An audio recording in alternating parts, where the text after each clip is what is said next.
Alright, I can't believe I actually have to do this video. But apparently the politics of cartoon ponies is a big deal and everyone's getting everything wrong. So, let's talk the politics of the 2021 Pony movie. Let's start with question 1. Is the villain of the new MLP movie a pony Trump? No. In fact, Sprout is so far away from Trump that it's pretty darn clear they wanted to make him as not Trump as possible. First, Sprout is the same age as the rest of the main cast, about 22 to 24-ish, same as the previous generation. If I might remind you, Trump is 70. Second, Sprout is a sheriff deputy, not a celebrity or a real estate mogul. Thirdly, Sprout is pathetically wimpy and lacks any self-confidence, deliberately getting himself trapped and messing up his desk to get out of work and constantly needing mommy's approval. You can say many things about our former president, but no one with any sense can say he didn't have self-confidence. Fourth, Sprout goes from his police uniform, which is more or less a belt, to a military-style collar with sunglasses and a hat, invoking a look somewhere between Fidel Castro and Muammar Gaddafi. Fifth, Sprout has a red coat and a yellow crew cut, while Trump is Caucasian, furless, and sported brown hair when young, and a messy toupee when older. Sixth, Sprout seizes power despite officially being a low-ranked civil servant, which is reminiscent of how Stalin only held the menial post of general secretary, or how Augustus took the title of Imperator, which at that time simply meant commander, and was a military honorific that conveyed no authority. Finally, Sprout takes the front line in a war mech, which doesn't align with anyone in the modern era, being more reminiscent of Napoleon or even earlier. Except since no one follows him, he's shown as a pretender. Anyone who compares Sprout to Trump clearly hasn't watched the movie or has no idea what Trump is, was, looked like, or did. Can we please put this to rest?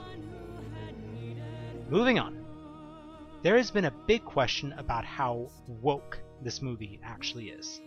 This has two very different questions depending on your definition of woke, which I might remind you is one of the most divisive terms in modern culture. From the side of the left, who define woke as being inclusive, it's extremely woke. Not only is the entire theme about how racism is bad, to the point of being a bit anvilicious, but the main cast notably works through their racial prejudices over the course of the story, with really no one being exempt. It's also extremely gender inclusive. Compared to previous outings, which often failed the inverse Bechdel test, or the theatrical movie, which passed that test due to a single line concerning battle tactics. Sprout and Hitch have multiple discussions throughout the course of the movie. Also, compared to the previous generations, where the good civilizations were almost exclusively matriarchal and villains were disproportionately male, the lead unicorn is a stallion. And while he's a bit of a jerk and a bully, he's the least distasteful of the three leaders. Sheriff Hitch isn't used for comedy any more than the rest of the cast, but is one of the most serious characters. He doesn't get his own song, but he does get an entire verse in You'll Fit Right In. While it does joke around a bit for him not being as good a dancer as the girls, it's all in good fun, and actually lighter than what Rainbow Dash got for not wanting to get a hoofacure. And he proudly struts in the impromptu fashion show. If you compare Hitch to how Shining Armor was treated in Generation 4, there's really no comparison. Then, the three races have been almost completely stripped of their previous association with European civilizations, with the Greek Pegasi, French unicorns, and English ponies being replaced with small-town ponies urban Pegasi, and rural unicorns. None of these groups are shown as being wrong for existing, and none are shown as holier or superior to the others. The only people who can't claim representation is the LGBTQ community. However, the movie is completely devoid of romantic relationships, and I seriously don't know how you could portray a trans pony. Most don't wear clothes, and the only way to tell sex is bone structure. Some things you just can't do in certain settings. So yeah, it's really inclusive. On the other hand, those who use woke as a pejorative, who use it to refer to groups that attack, belittle, bully, and villainize the groups that are out of political favor, would say it's not woke at all. As I said previously, almost all groups are included. On the side of the villains, all types of ponies are represented. Young, old, mares, stallions. The villain song prominently features mares in all parts of its angry mob. As far as the others, you have our rich moguls and queens, as well as a bartender and a bully. If you believe Blue Lives Matter, the villain might be police, but one of the good guys is the sheriff. If you like authority, this is actually the highest ranked main cast we've seen. It includes the Pegasus Crown Princess and an elected sheriff, actually representing the second in command of 2 of the 3 races. This even exceeds Twilight's authority as the 4th in a tetrarchy.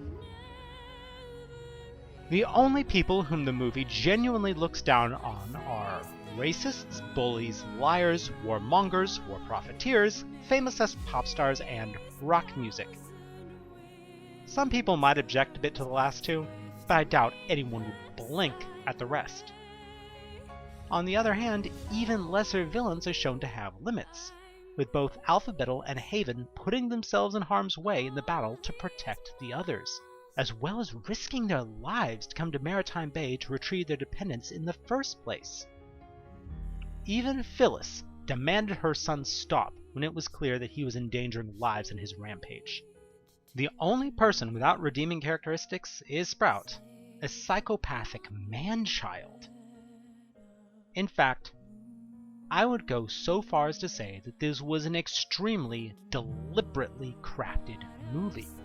It seems very careful to include everyone on all sides, and was very dedicated to a balanced representation. Similarly, Sprout is so completely unlike Trump or any other recognizable modern politician that I cannot fathom it being accidental. Someone at Hasbro or Netflix High Command demanded that this movie stay as politically neutral as possible. I really wish we would stop trying to assign every last piece of culture to one side of this culture war or the other. Sometimes they genuinely want to be neutral. Sometimes I really wish we could watch cartoon ponies learn about how racism is bad, without trying to fight over it. Thanks for listening, y'all.